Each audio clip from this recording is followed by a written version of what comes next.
You're listening to NGSC Sports Radio. Hear us live on ngscsports.com, where you can get awesome analysis on all things sports. Or check out our podcasts on iHeartRadio, Spreaker, Apple Podcasts, TuneIn, and much more. For our latest videos, subscribe to NGSC Sports YouTube channel.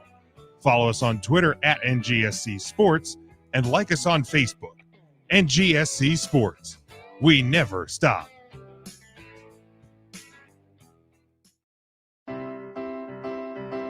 Are you looking for a place to listen to your favorite music and sports? Look no further.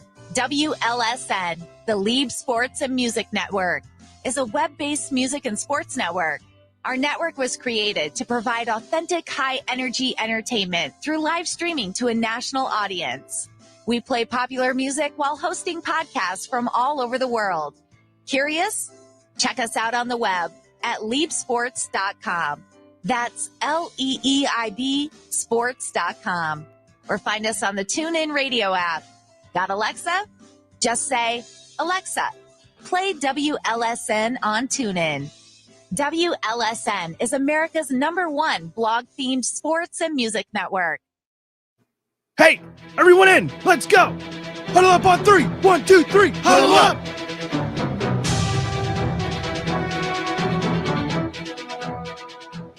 I don't want them to gain another yard. You blitz all night. If they cross the line of scrimmage, I'm going to take every last one of you out. You make sure they remember forever the night they played the Titans.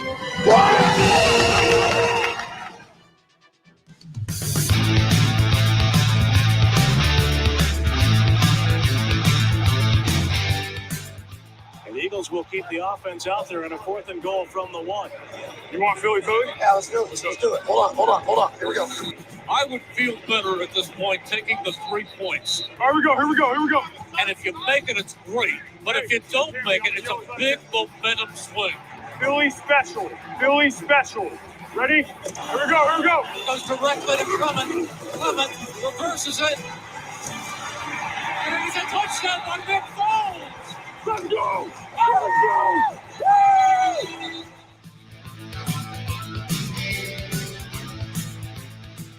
Russian 3, dropping 8. Uiagalelei steps up, loads and throws. It's caught. It's pitched backwards, up in the air. It's on the ground, still in Clemson's hands. And now it is down. It is over. And the Irish have knocked off #1 Clemson.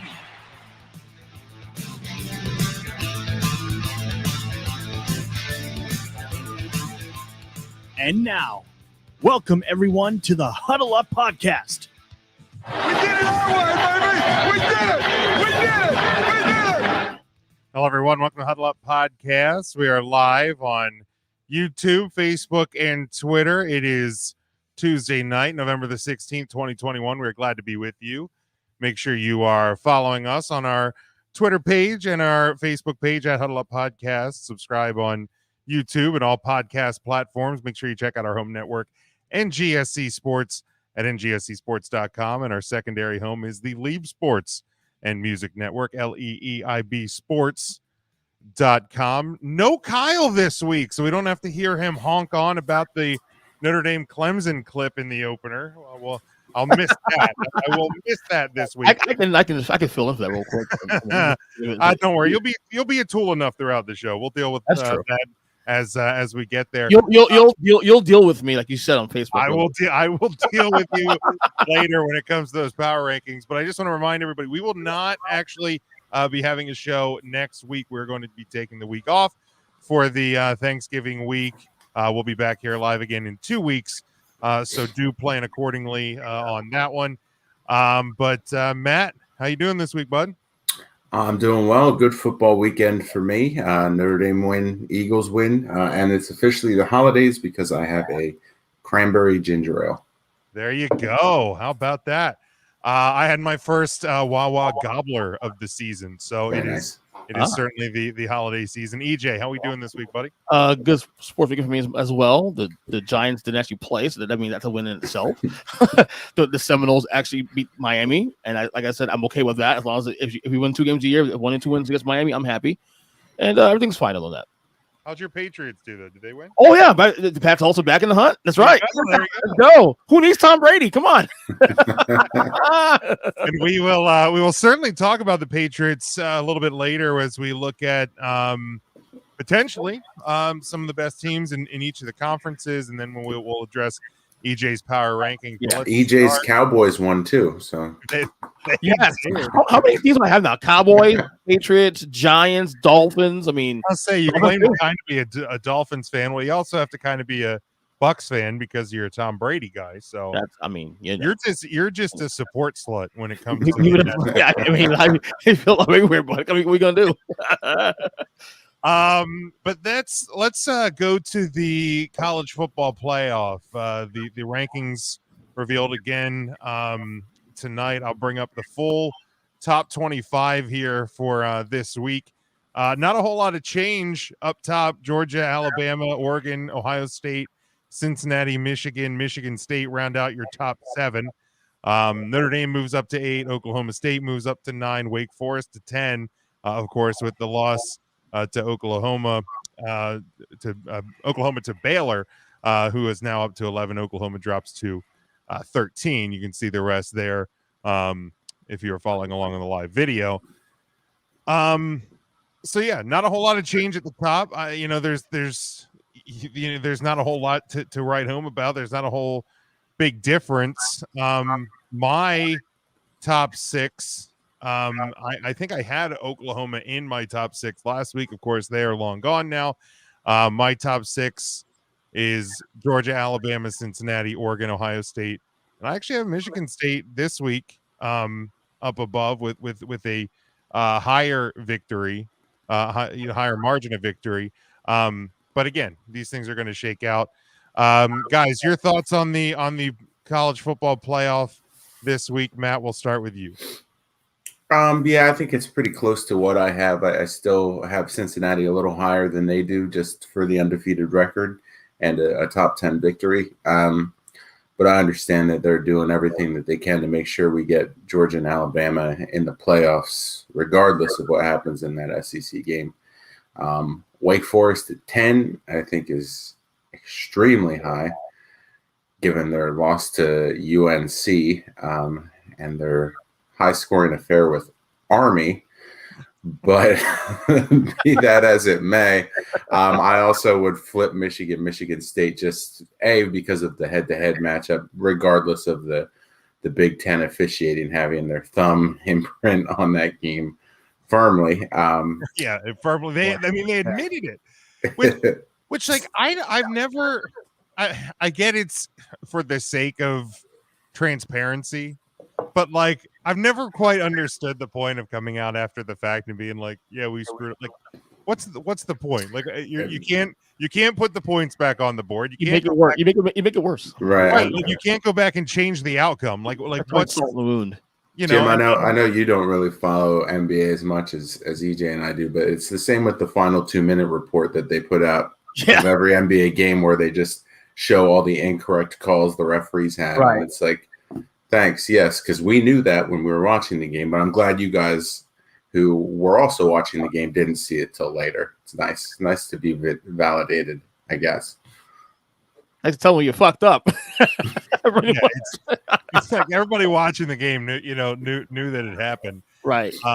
EJ, your thoughts on the college football playoff ranking this week? Just like Matt, mine's similar probably to his. I had Cincinnati higher than that. I had Cincinnati, I think 3 on mine last week. The list is much the same as last week. Oklahoma's gone. Thank God. I mean, this get out of the way now. But I still don't think that Cincinnati's going to get love. When it's all said and done, I think they're going to find a way to escape them, even if they get chaos. They need a lot of things to happen just to even get in the mix.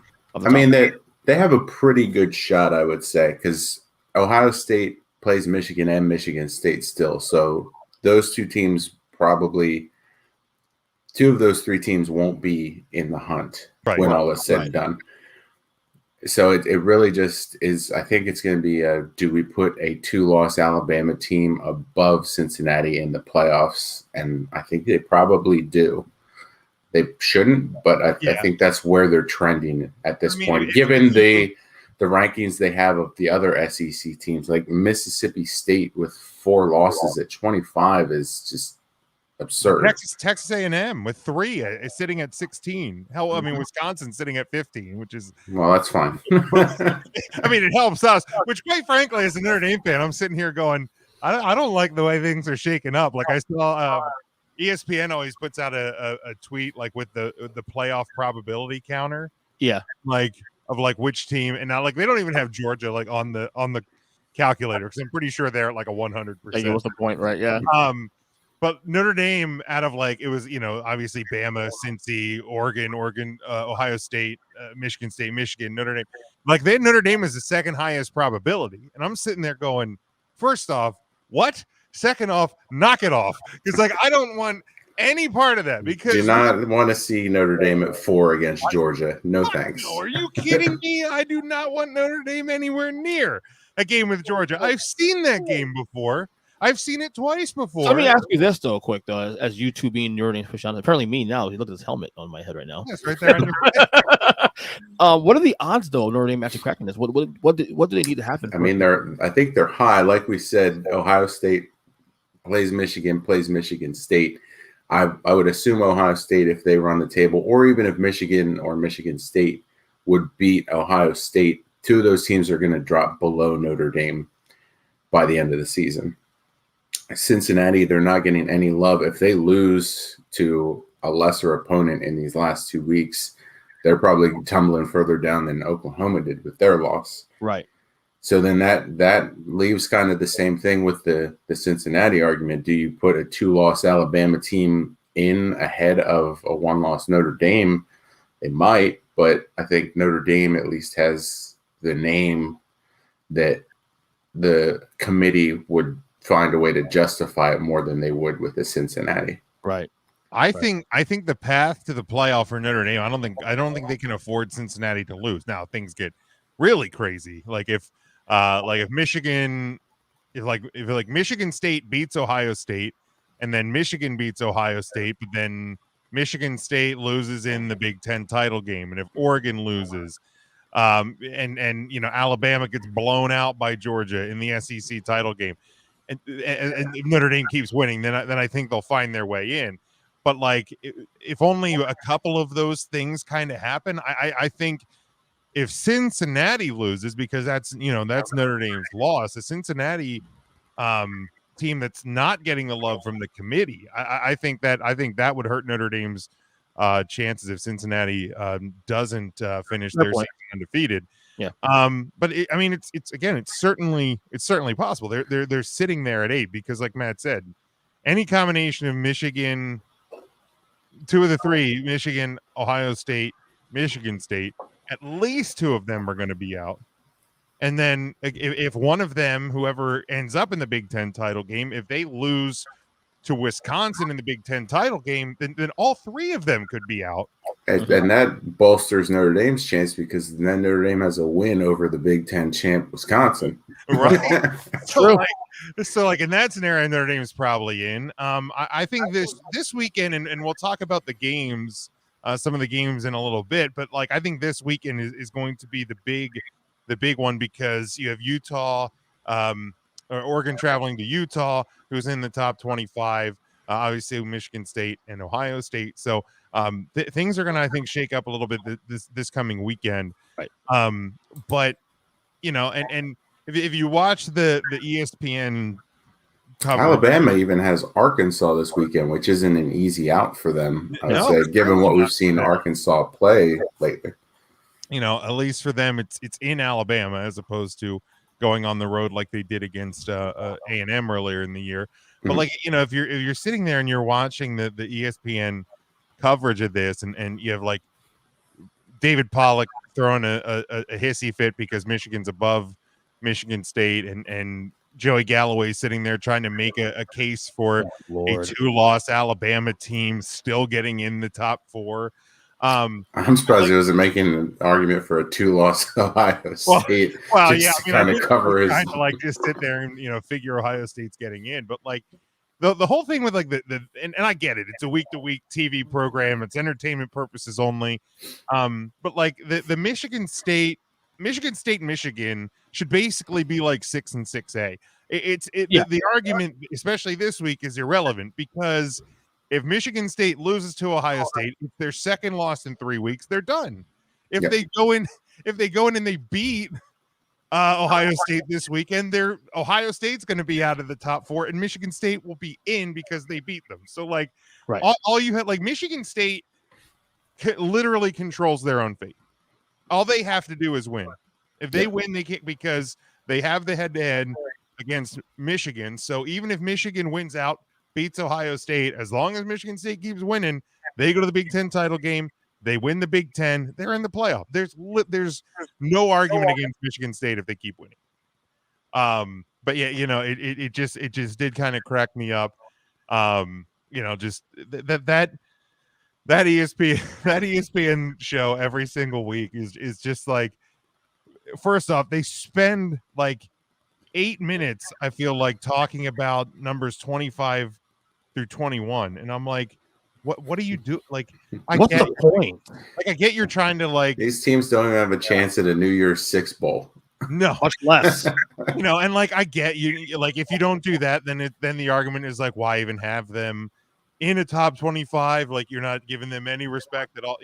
I get, like, it's all for show, but it's like, why are we spending so much time talking about UTSA at number 22? Yeah, I mean, no disrespect to the Roadrunners, but I don't think an undefeated record puts you. Great, you've had a great year, like, but we shouldn't spend 7 minutes talking about Agreed. it. And you talking about Joey Gallo being a homer? I'm surprised he's not making a case for being the top 2 team.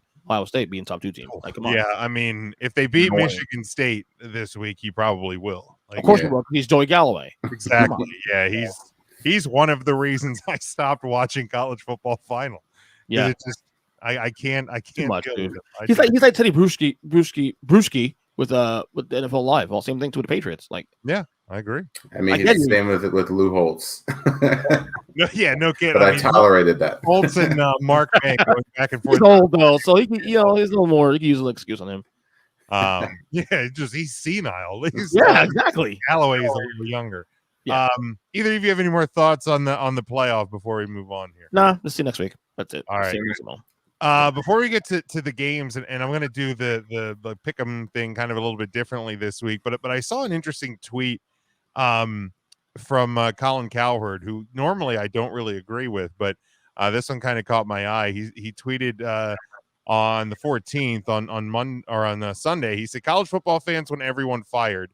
Can we chill? Sark inherited a mess outside of Ohio State.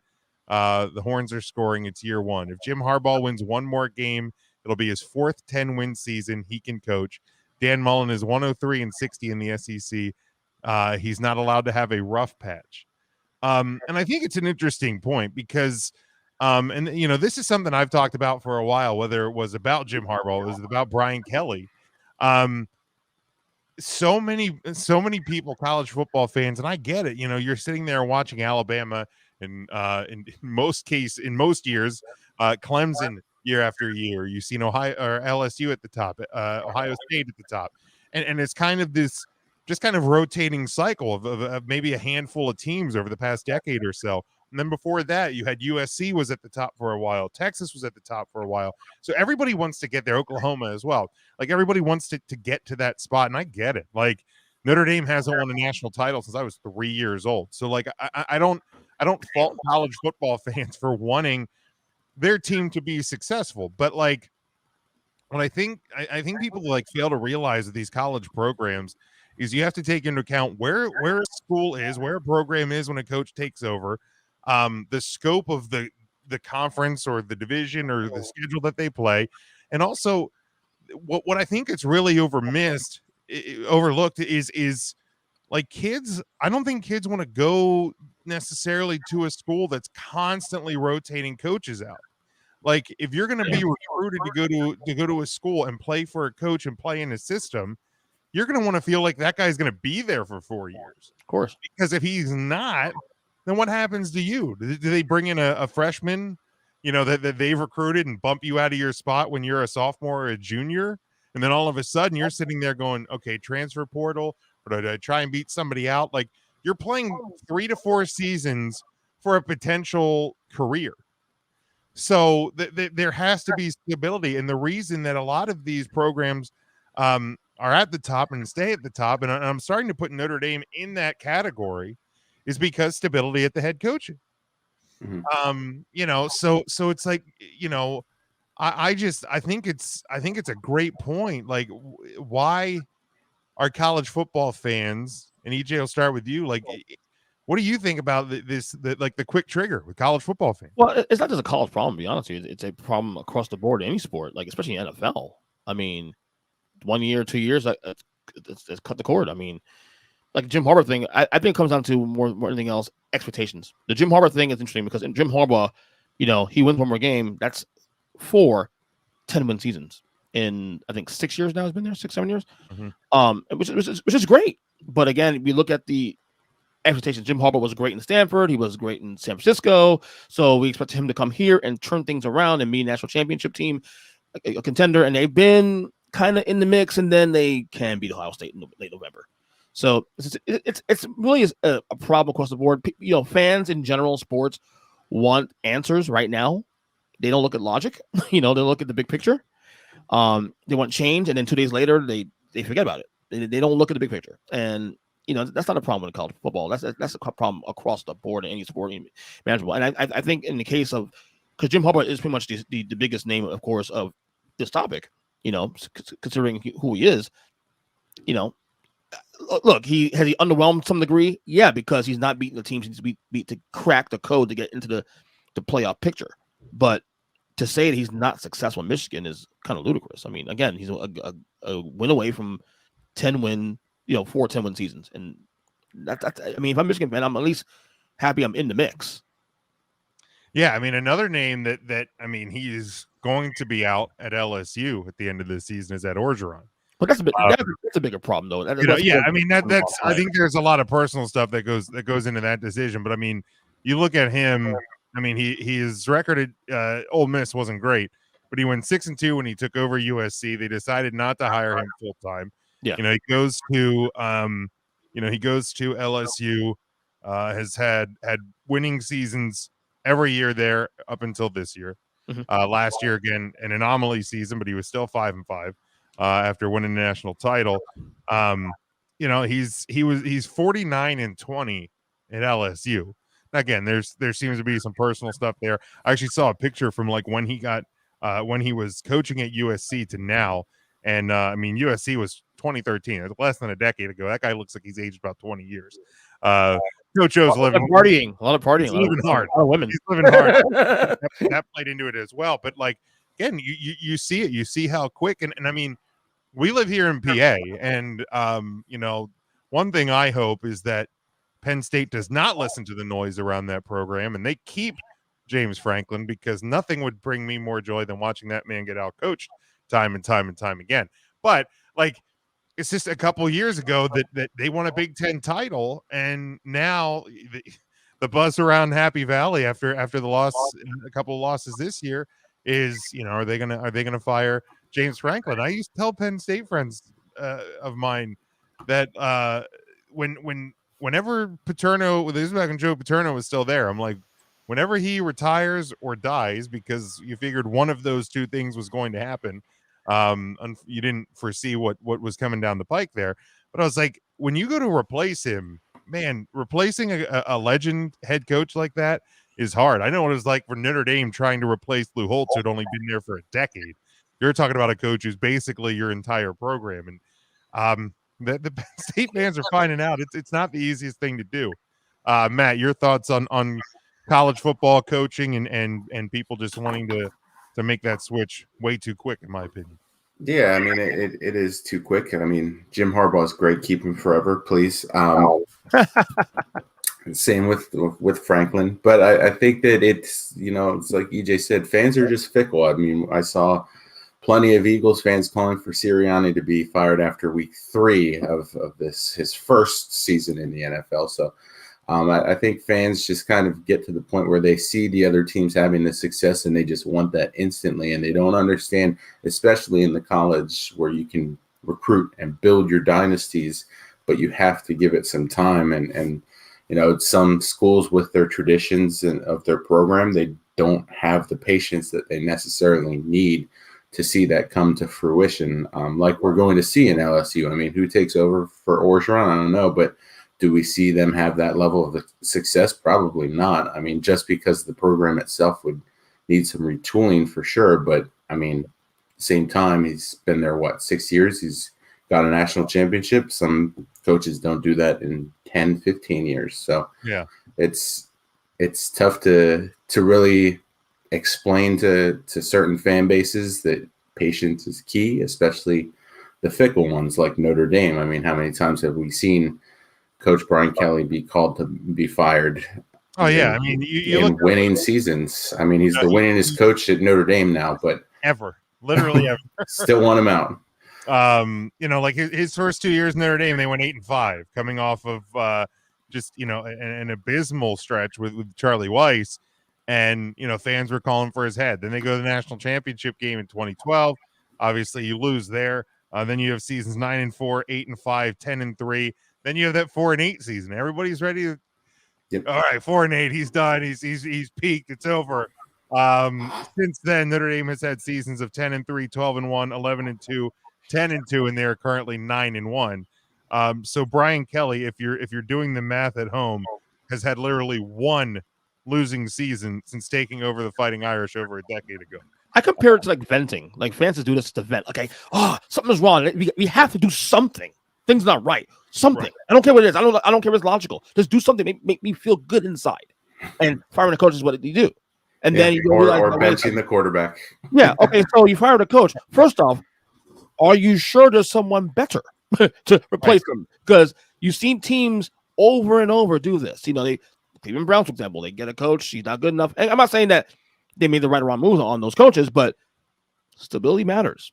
You see these teams that have been successful a long time, the Steelers, the Patriots, and, schools, Alabama, stability matters.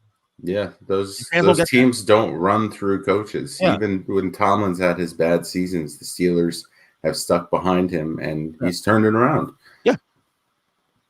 Yeah, 100%. And it's like I said, I think it's especially critical, when you're sitting and you're trying to sell a program, to a kid, and they're looking and they're going like, are you going to be there for all 4 years? And if you can look at your program and say, I've been here for 9 years, and the program's growing with me, I think that means a lot more to a kid and to a family who's trying to make a decision than if you're like, well, I've been here for 2 and the previous guy was here for 3 and the guy before me was there for 1.5 years, and like that's not. Yeah, recruits know that stuff too. Exactly. Like they do their homework. They're not just going to be like, oh yeah, I like the uniforms we get at Oregon, so I'm going to go there. Or I've always been. Right. I mean, some of them have just been fans and want to go to that program. What few far between. You recruit thinking of like this area of the country. Like if you're being recruited, to Penn State, you're probably also being recruited to Ohio State, Michigan, maybe Notre Dame, and some others.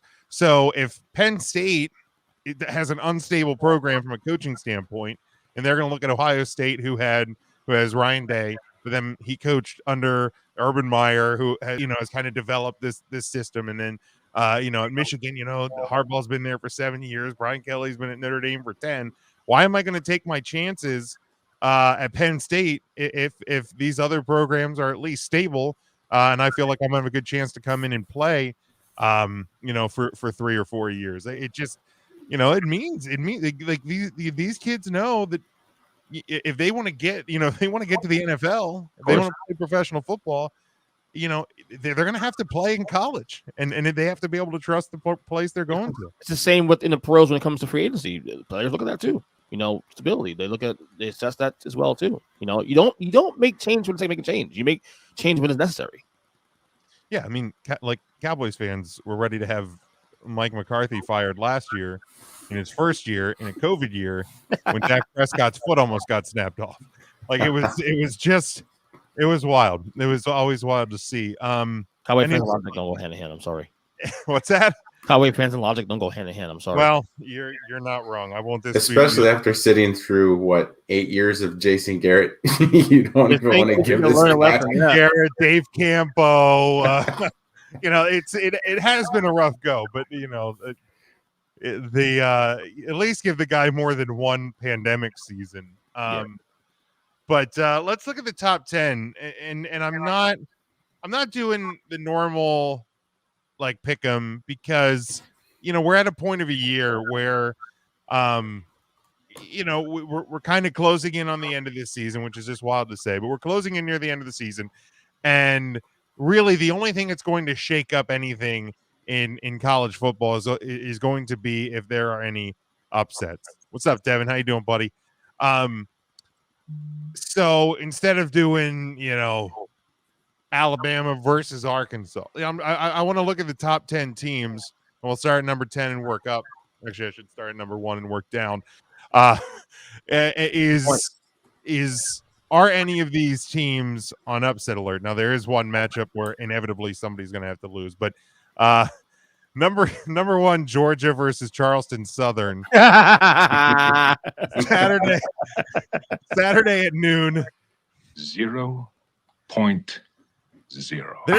There's not even odds on this game. Like Vegas didn't even allow odds to be put on this game because why would I think Georgia's defense is so mad too that they gave up 17 points to Tennessee that they are just going to make a statement. I feel real bad for Charleston Southern. So I think this one is a pretty easy. You want like a percentage, like chance? 100% being upset alert being the biggest alert, or 0% being 0? I guess, right? Yeah. 100% being upset alert, 0% being no chance. Okay, I'll go negative. I'll actually go negative for negative. All right, number 2 Alabama versus number 21 Arkansas. This one Saturday at 3:30. Alabama is a 20.5 point favorite in this one.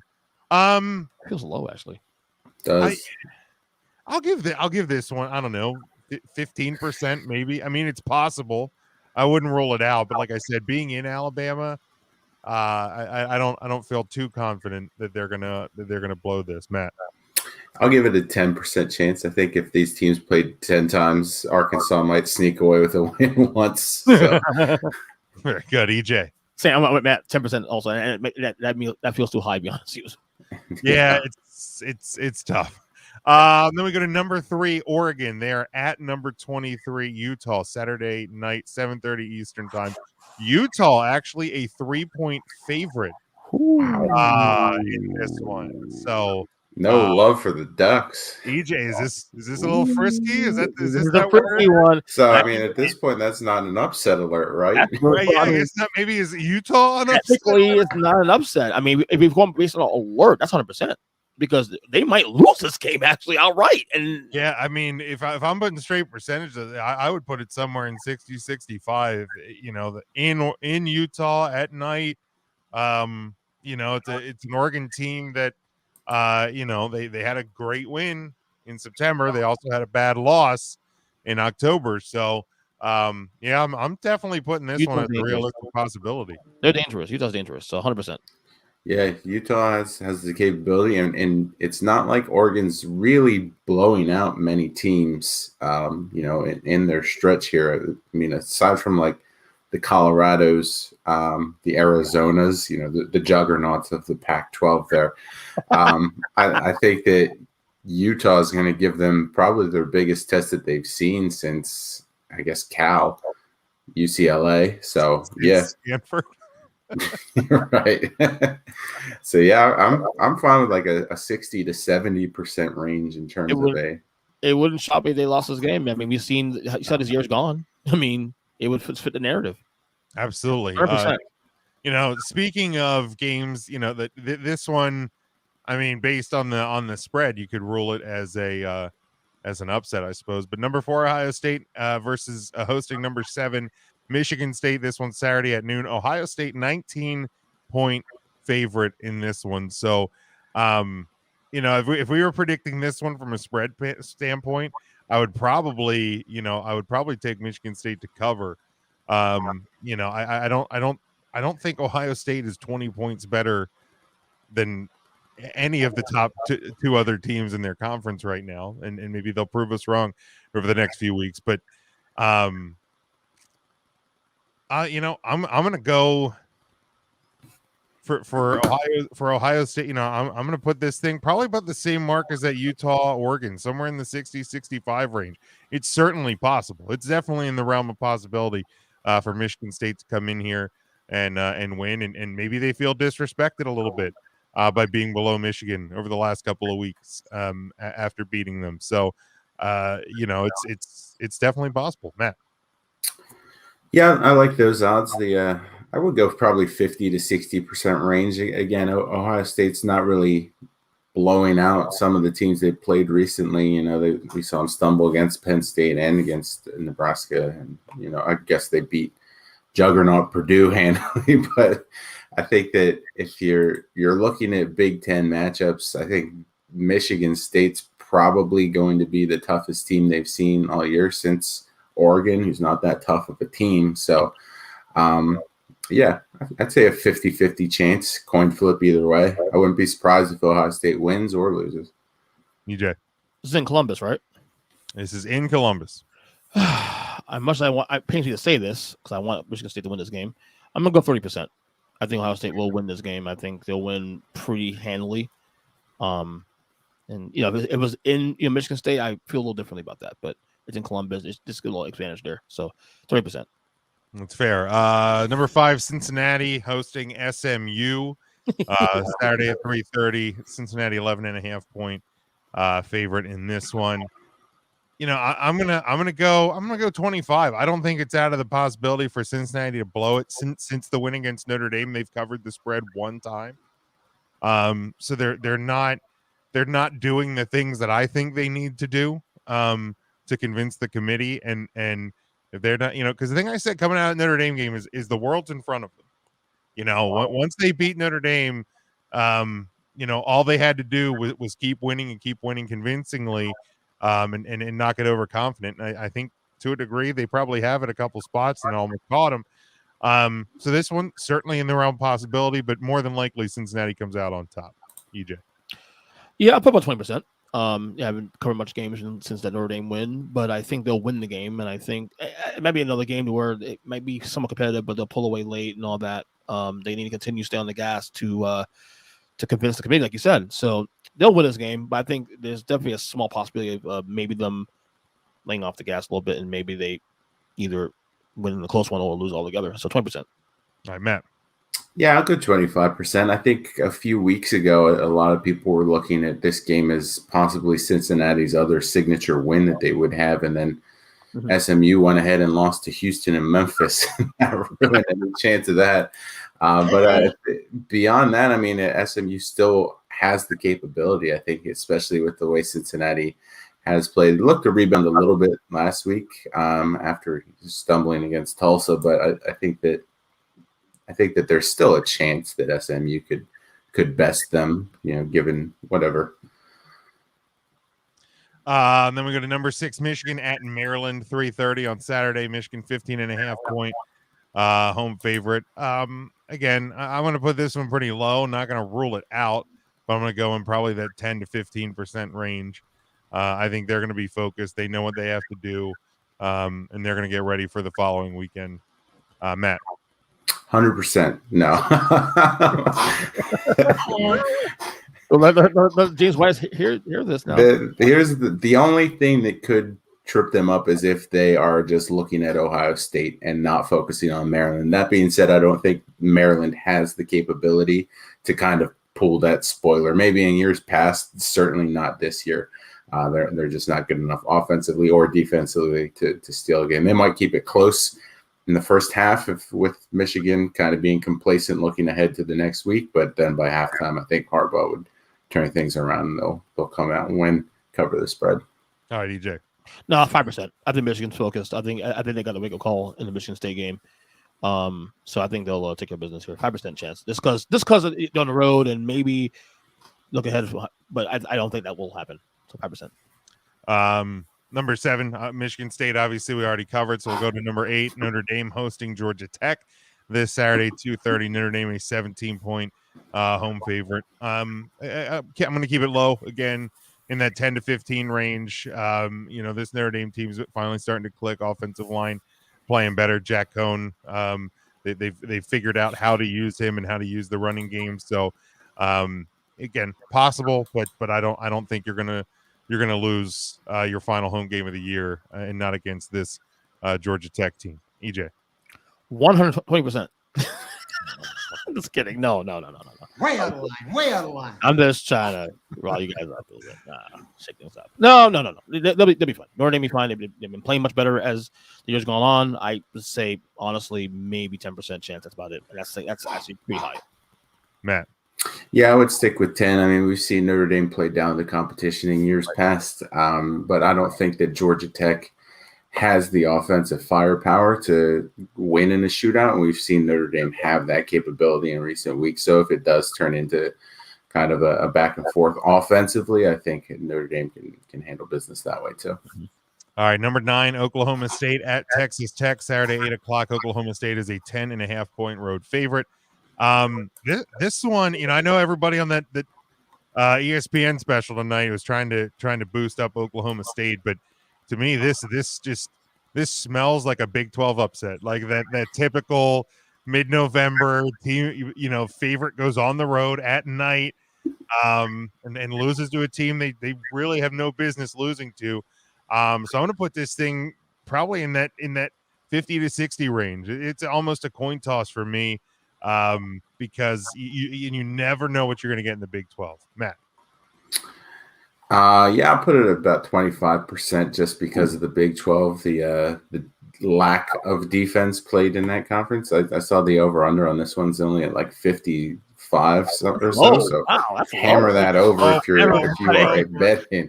But so I mean, anything's possible if there's a shootout. We'll see, but I think I wouldn't say it's a good chance Texas Tech upsets, but there's a chance, sure. EJ. No, Jim was right, man. This smells. It smells really bad. Pretty. All right. And then we go to, again, a game that I guess by rule cannot be considered an upset.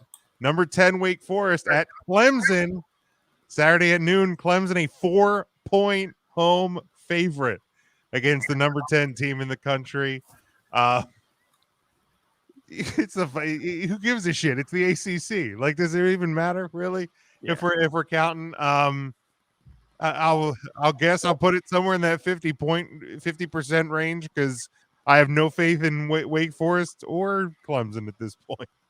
EJ, 90%, and in fact, I'll go as far as saying right now, I think Clemson will win that game. All right, it would not surprise me in the least if it happened. Matt. Wouldn't surprise me, but I think that what we would need to see is Clemson winning a shootout. I don't know that they necessarily have that in them this year. Years past, for sure. But if they're relying on their offense to just kind of match what Wake Forest is putting on the scoreboard, I don't think they can do that. So I'll say 20% chance. All right, let's move now to the NFL. Again, 2 weeks. We will not be on the air next week. So it's things are going to change by the time we come back and talk about college football 2 weeks from now. The entire landscape is going to be different because not only are you going to have Oregon and Utah this weekend, Ohio State, Michigan State this weekend, you're going to have Ohio State and Michigan next weekend, among some other ones. So we'll certainly look a whole lot different going into college conference championship weekend 2 weeks from now when we are back. But we're sitting here through week 10 of the NFL, and I know EJ, you, me, and Kyle in our text group are talking about this in terms of who is like a favorite in the NFL right now. You're looking at this league, and I think there's a couple, maybe a small grouping of kind of premier teams performing like premier teams. There's a lot of bad teams, or there's a few really bad teams, and then there's this huge group, in that middle, large pile of shit. Whether or not it's teams that we thought were bad that look better than they are, or teams that we assume were great or good that are not performing to the level that they are, but it's muddled that middle ground. Oh yeah. Big time in the NFL right now. So let's start in the AFC. Matt, we'll start with you on this one.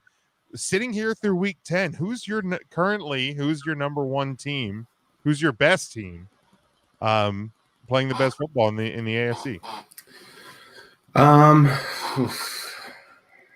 This is just so weird this year because you want to say the Titans because they've overcome the loss of Henry and they're still looking good. And I think every other team has a loss that's bad enough that it would preclude me from saying it's someone besides Tennessee. So I will just go with them by default at this point, just because I don't think anyone else has looked as good as they have. Now, I don't think they will eventually win the AFC, but at this point in time, I'll give it to the Titans.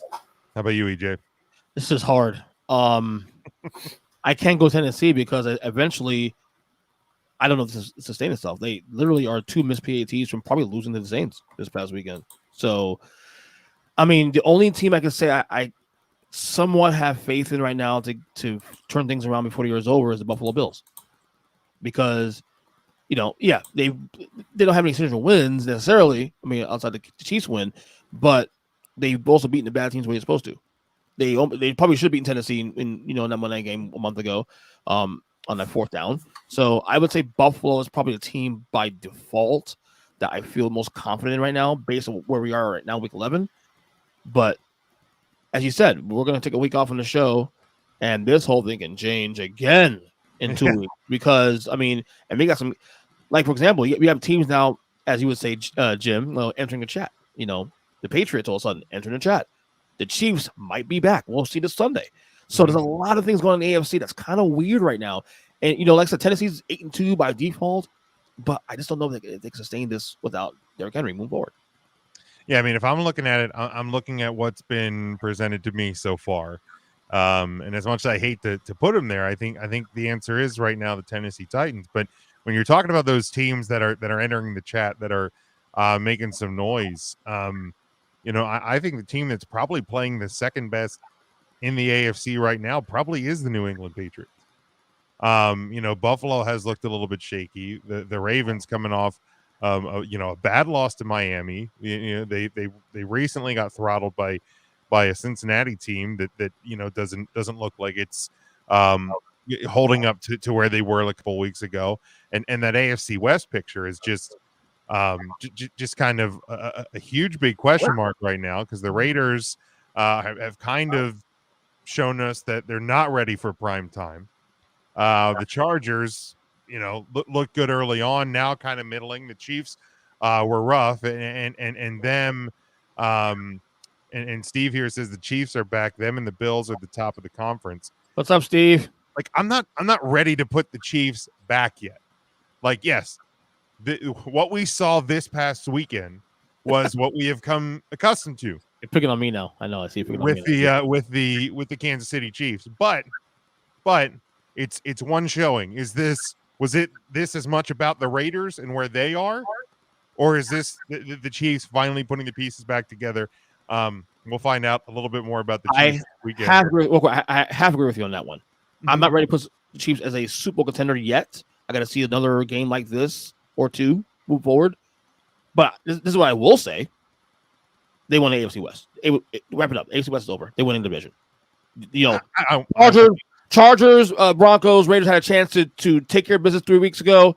No, they couldn't take care of business. So nice try. Thanks for playing the game. Chiefs win the division. Let's go. The Denver Broncos. Like, I'm not necessarily willing to call it again immediately right now, because I don't know. I don't know if them performing like this was the anomaly, because they've given us a larger sample size of playing mediocre football this year. So I want to see more. Like, are they probably the best team in their division right now? Sure, but as we've seen, that can change on a dime.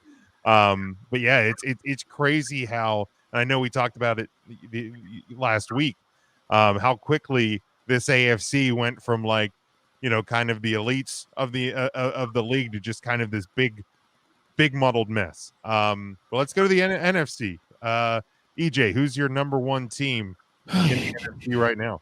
Well, we saw rankings this week. You'll know that I'm feeling good about the Packers right now. And it's not because of Aaron Rodgers. It's that defense all of a sudden. All of a sudden he has help. All of a sudden he has, a running game. All of a sudden he has just all the tools now to where and it's funny because I was for weeks saying, Packers are decent, but I don't think they're quite there yet. There's something holding me back. Last couple of weeks, I think that loss to Kansas City, and I know KC is kind of the anomaly here, of course. They lost KC, with Jordan Love as quarterback, and yet they could actually won that game. Show me a lot.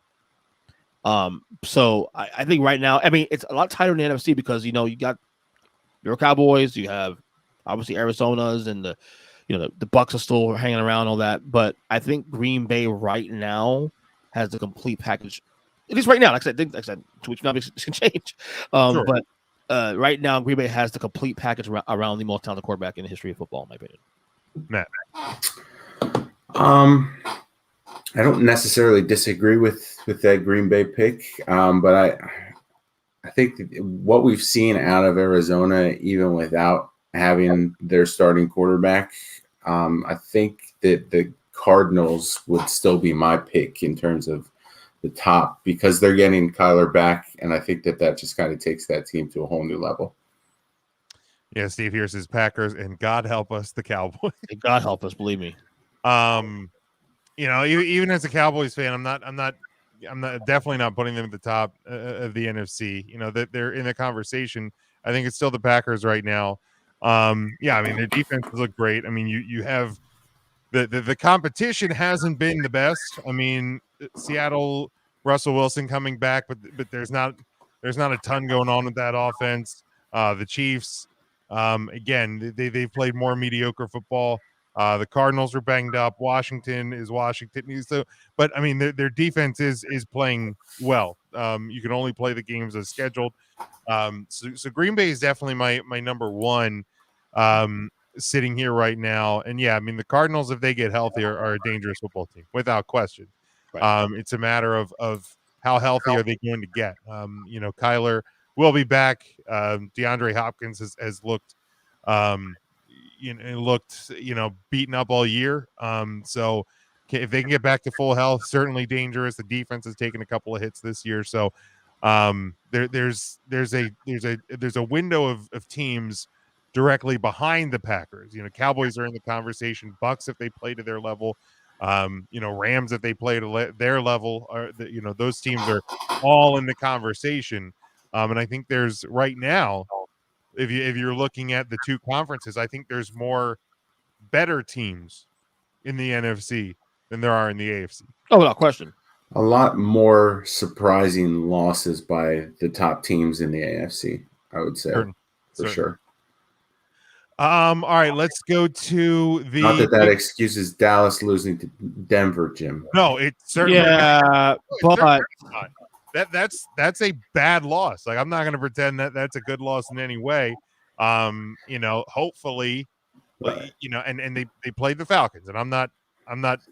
No. I'm not overreacting to a win over a bad Falcons team. No, I think the loss was an anomaly. If Kyle was here, he would say it's the Falcons, and he has a point that I had him on my podcast earlier today, which will be published tomorrow morning. It's the Falcons, yes, but 43-3. Stop. And here's the thing, and yes, it is the Falcons. The Falcons aren't a good football team, but I have seen the Cowboys over the years, and I've seen many teams this year play bad teams and not beat them convincingly. The Cowboys kicked the Falcons' ass for 4 quarters, which is what I was hoping I would see coming off the game where they just didn't show up the week before.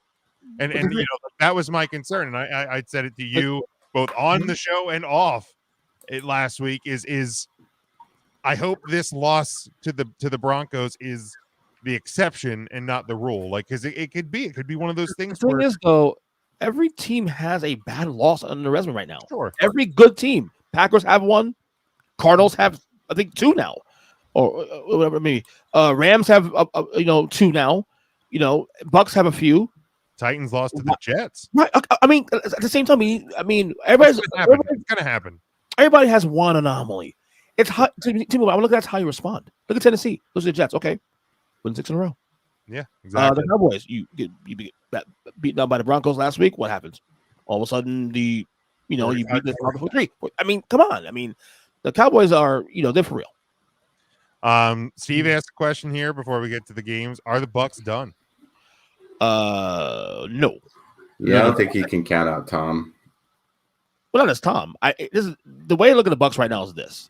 Like, even where we're at right now in week 11 with, Green Bay being number 1 and all that. If you ask me, all these teams are healthy by January, which team do you feel most comfortable with? Your comfort food, you want to call it? Tampa. They have the most filled out roster of the bunch. They got Tom, they got decent running game, they got receivers, all that. But will they be healthy? That's the question. If they're healthy by January, they're still one of the top, 2 or 3 teams in the country. Absolutely. It doesn't matter where they play. And I mean, Washington, I mean, how short-term memory do we have? Washington was the only team that gave Tampa trouble in the playoffs last year. Well, Green Bay to some extent, but yeah. You know what I mean? So Washington, for whatever reason, seems to kind of have Tampa Bay's number. So Heineken, it's and that was even with Chase Young going down, which you hate to see that, a young guy going down with the ACL injury. But no, I don't think the Bucks are done. If they can't get healthy, maybe. But I'm not ready to. I'm not ready to wave the white flag on the Bucks. That Dalton Brady thing, yeah, we tried it years ago. It ain't happening. I'm not even gonna touch that one. No, absolutely not. All right, we're looking at week 11 in the NFL. Broncos and Rams are on a bye, and I believe this is the last bye weeks this week. Also, if you play fantasy football, you might want to check on your trade deadlines. They're coming down. I know in the leagues I'm in, it's Saturday. So keep an eye on that if you're looking to get some last-minute deals done. But I'm going to start. It's not the greatest slate in the entire world.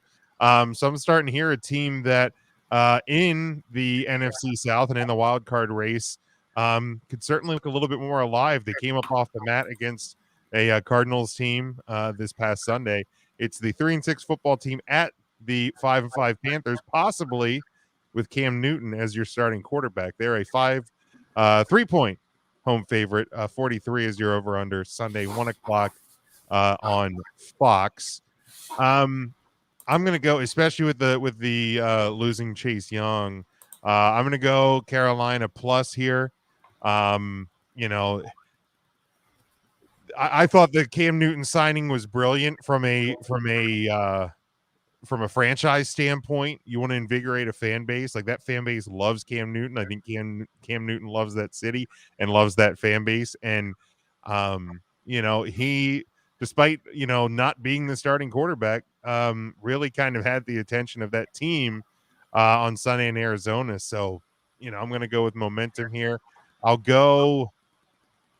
going to go over just because I think the Panthers can score points, and they can get that done over the 43. Matt. Yeah, I'll take the Panthers. I think playing at home is going to be great for that team. Washington's defense is not looking as good as it did last season, and the loss of Chase is only going to hurt that more. So I'll take Carolina minus 3.5. And I will go with the under just because neither offense really impresses me. All right, EJ. Yeah, Carolina definitely covers this game. There's having no Chase Young, of course. And I like the over in this game as well with you, Jim. I think the over is actually the play here. All right. Then we go to the 5-4 Bengals. They're a 1-point road favorite at 5-4 Las Vegas. 49 is your over/under Sunday at 4:05 Eastern time on CBS. man, this is kind of the tale of two teams that have to figure out which direction their seasons are going. They're currently sitting at 8-9 in the wild card race in their conference.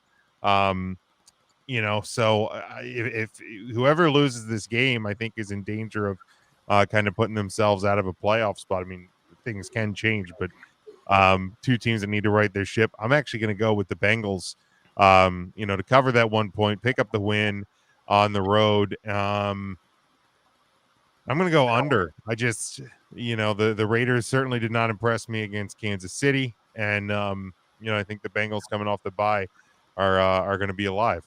EJ. Yeah, this has a kind of have a lose town kind of feel to it, sort of. Even though it's wide open in the playoffs in the AFC playoff picture. I'm definitely gonna go over in this one. Bengals off a bye. That's the they turn things around off the bye. That's the $1 million question here. Whew, this is tough. I'll go Cincy here. I'll take a stab at the road team here. All right, Matt.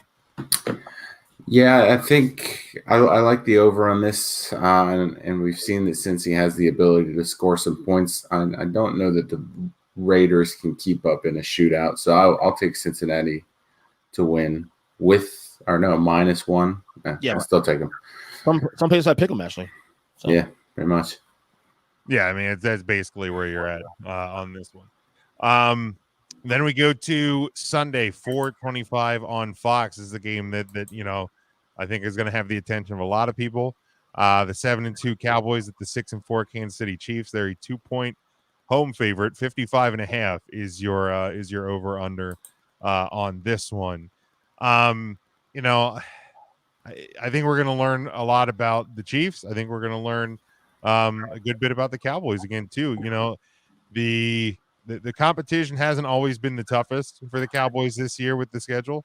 So that this is one of your bigger tests, especially in a what is going to be a loud road environment. I'm going to go with my Cowboys to cover and win, obviously. But I'm definitely going to go over as well. I think, you can get into a shootout here, and I think us as football fans are the winners if these two teams are going to start flexing their offensive muscle. Matt. Yeah, I definitely like the over on this one. Well, I mean, if everyone's saying the Chiefs are back, now's their time to actually prove it. And I think they can in terms of a shootout. I know Dallas's defense has been playing a lot better than they have in years past, but if Mahomes is regaining that moxie, I like Kansas City at home -2.5, but the over either way. Certainly. EJ. The over's the play here. Over's the play. If you're going to gamble, this is the play for this game. Yeah, I'll go KC as well. If they're back, show me. This is it. This is the game where I say, okay, next week or the week after, Chiefs are back in the Super Bowl contention. That's fair. I think if they win next week, I think that kind of puts the bow on that division too. Well, yeah, and this also would be four wins in a row for the Chiefs as well too. Now, granted, not all been impressive, but wins a win. Wins a win. Sure. Yeah. I mean that's how they're counted in the National Football League. And then finally, we go to another team in that division that certainly needs to right their ship, and a team in another division that really needs to right the ship after tying the Lions. This past weekend, the 5-3-1 Pittsburgh Steelers travel to Los Angeles to take on the 5-4 Los Angeles Chargers, who are 4.5-point home favorite. This one, 47 is your over under 820 on NBC. Now, by all accounts, Ben Roethlisberger should be able to rejoin the team this week, out with the COVID absence this past weekend. But as a vaccinated quarterback in the National Football League, he is eligible to return if he clears protocol. So look for him to possibly return. Chase Claypool, I think, expected to be back. So a lot of the weapons missing for the Steelers. Not that it justifies tying the Lions, but my God, if you're a Steelers fan watching Mason Rudolph lead your offense this past week, you better hope that your team figures out a better option at quarterback for the end of the Roethlisberger era. But Man, so it's like, do you take the Steelers in the bounce back spot or the Chargers to see if they can finally right their ship? I'm going to go Steelers at least to cover 4.5. I think this thing's going to come down to possibly the last missed field goal. And I'm going to go. It feels weird saying it because you have two offenses that can score, but I don't have confidence in either one of these teams, so I'm actually going to take the under the 47. EJ. This is probably after KC and Dallas, the game of the week. Right now, both these teams are the 5 and the 7 team currently in the AFC picture right now. So this is a huge game for both teams. The under obviously is the player for this game. I can't trust the Chargers. I just don't trust them anymore. I just don't. You know, and to me, they may win this game, but I'm going to take the Steelers on the points here. I trust Mike Tomlin. I trust that defense. I trust that culture. I trust that Big Ben, if he's playing, can at least do enough to put him in a position to win the game. So I'm going to take this, the Steelers on the points and the under in this game. Matt. Yeah, especially if the Chargers are going to be without Bosa and Tillery. I think that is a huge impact as well. I mean, we'll see what COVID ends up doing to all of these players, but man, I would take the over, but if Ben's not playing, then the under's the bet because, God, I mean, Rudolph can't throw a dart to save his life. My wife's a Steelers fan, so we were watching the game, and every single throw of his was like a lob, even if it was just like a screen pass. It's like he was trying to have everything get picked off. So I'll take the over just because I'm going to assume that Ben's going to play, and I would take the Steelers with the points. All right, yeah, it's this game. Like if you look at like the Sunday night schedule when the season came out, like if you would have told me Week 11 Steelers Chargers, like man, like that sounded like a great matchup, and now all of a sudden it's shouldn't this get like I feel like shouldn't this game be on Thursday? Like it just flex it, yeah. It feels more like a Thursday night game than it's insane. But before we get out of here, I was getting a little worried, EJ, that you weren't actually gonna produce your. No, I had it done. I had a day, your power ranking. I had a day. The kids, dinner late and errands to run. Had to make a run to Target to get an order and all this. And by the time I got home, I made the boys and put them in bed and all that. So, but I did bend the post at 8:00 before I came on here. Yeah. So, do you want to read them? Do you have them in front? I don't have it right here. Can you put it on the screen? Oh no, is that possible? I didn't get them on the screen. Next, you know what? Next time when we do this, I'll send it to you so you can make it happen. Perfect. Okay. So, real quick, when we go 1 through 10. Yeah. So wait, before you do, Jim, do you and I want to hold up like a yes, that's a good spot, or no, that's way too high? Yeah. We'll go thumbs up or thumbs down. You know what? Let's go 10-1 then. Screw it. All right. Okay. Hold on. Someone screwed my phone. I apologize. All right. Give me one quick second. All right. So 10-1. Number 10, the Baltimore Ravens. Jesus. Number 9, the New England Patriots. Really? Really, Jim? Number 8, the Kansas City Chiefs. Number 7. I'm so far. Yeah, number 7, the Tampa Bay Buccaneers. Number 6, the Buffalo Bills. Number 5, the Los Angeles Rams. Number 4, the Arizona Cardinals. Number 3, the Tennessee Titans. Number 2, the Dallas Cowboys. Double down there. And number 1, the Green Bay Packers. Okay, let's discuss it. Yeah, I think the Packers at 1 is probably the easiest play. And me again, I think it's when I've talked about the Cowboys all year. I think it's like I said, years of the fan thing, the fan disappointment and heartbreak over that. I'm not ready to put them way at the top yet.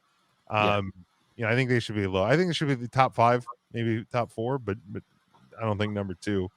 Matt, where do you want to go with the top couple there? Yeah, I'm probably, and I get why you don't, but I would probably move the Titans up a little bit. I think I probably would Dallas, for all the shit, I'll give them sure top 4, top 5. I think that's fair, but top 2, I think at this point is too high. So there's just some reshuffling I would do. In terms of who you have in your top 10, I wouldn't necessarily disagree. I might just shuffle it around a bit. But I'm with you on the Patriots, EJ. I think that they're Patriots. Your Patriots. I think they're a 9 or 10, especially after showing off the offense a little bit last week. I think that's what really everyone was waiting on. And we saw them do a little bit of a shootout with Dallas before, but to really kind of make that statement last weekend, I think. And granted, the Browns are banged up, but a lot of people had the Browns as contenders. So if you're beating a contender that handily, even whoever's on the field, that gives you some credibility. 45-7. I mean, like I said, it's not just the fact they won; it's the way they won.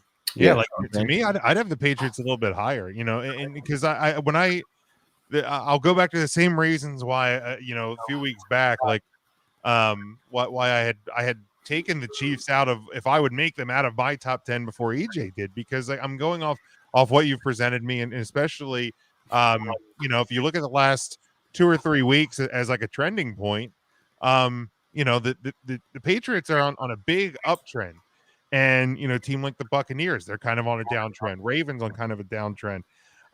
So yeah, I think for me, the Patriots are a little bit higher. I'm not even 100% sold that they're not the best team in their division right now.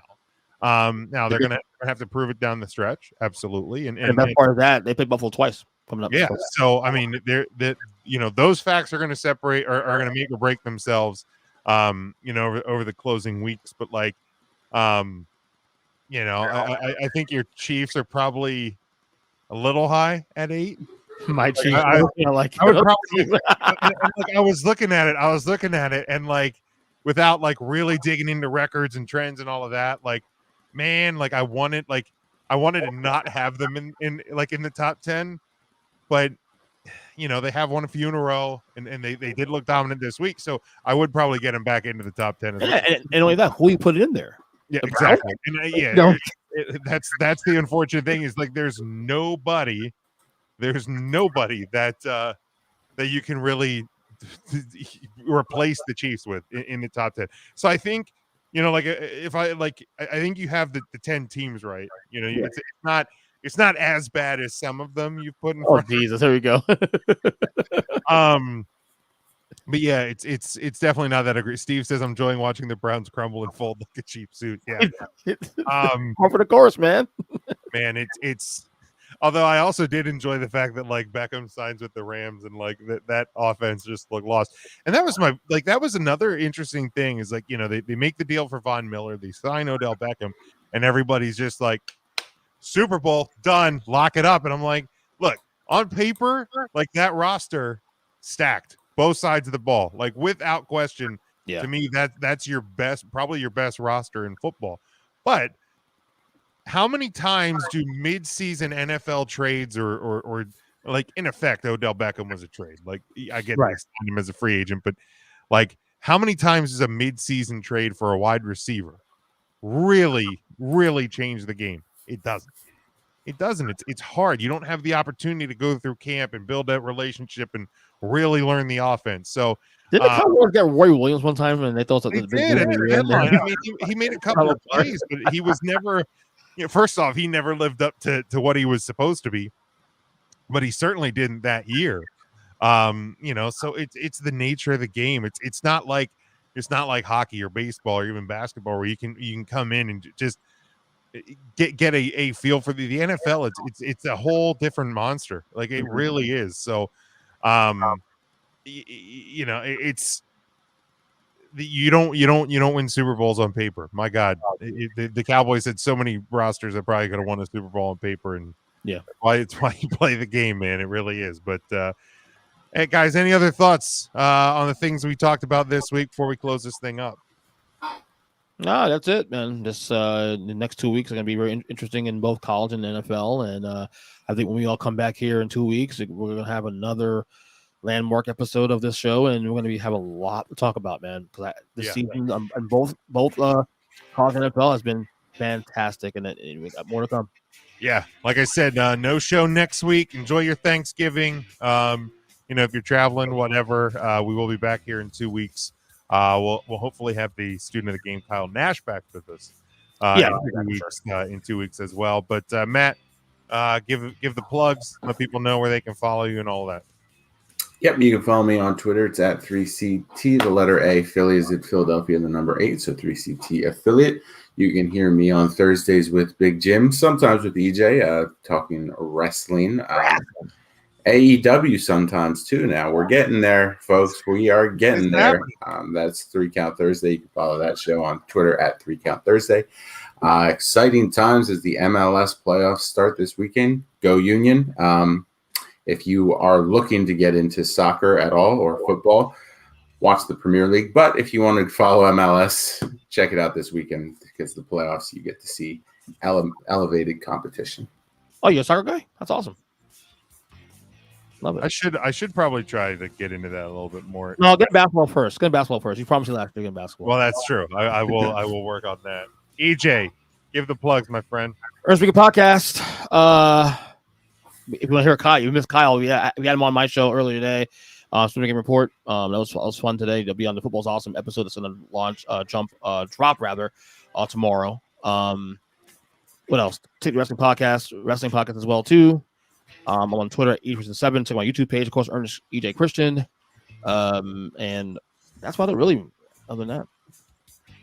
All right. You can thank you guys for joining us again this week. Again, we'll be back in 2 weeks as we work on getting towards the end of the football season. But you can follow me at Big Jim Sports. You can, of course, follow the show at Huddle Up Podcast on Facebook and Twitter, at Huddle Up Pod on Instagram. Go to our home network, NGSC Sports at ngscsports.com. Our secondary home is the Leap Sports and Music Network, LEEIB Sports.com. You can get the merchandise over at whatamaneuver.net. Subscribe on YouTube and all podcast platforms. Until next time, 2 weeks from now, stay safe, stay smart, enjoy the turkey, and go for the win.